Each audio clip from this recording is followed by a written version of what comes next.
Guys, tinatahak ko yung baha because I have to save yung kapatid ko, pati yung mga pamangkin ko.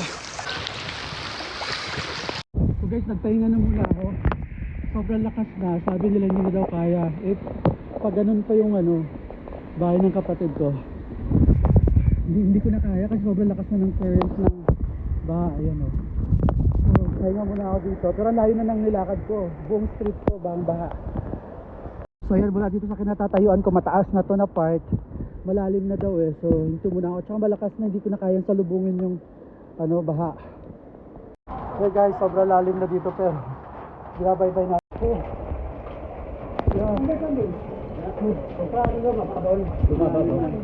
dito malalim dito mababaw, hindi naman lagpas tao pero sige, so tumulungan ko na sila kung may dog silang dala.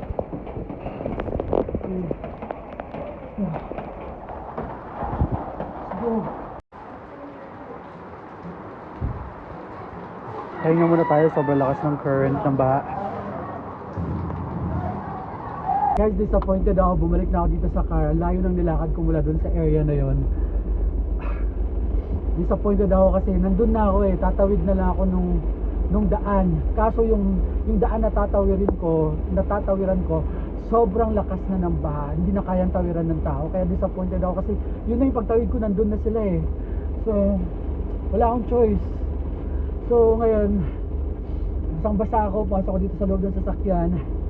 Siguro uwi na lang muna ako para kuha ko ng coat. Siguro para alam mo yun, habang naghihintay ako doon, na humupa yung baha.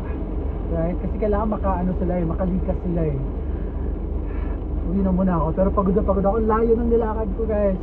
Tapos, alam mo, yung main road na may baha, sinasalubong ko yun.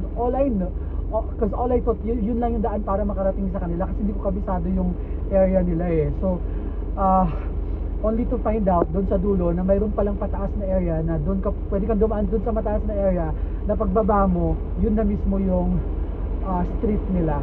So, medyo disappointed pero laban.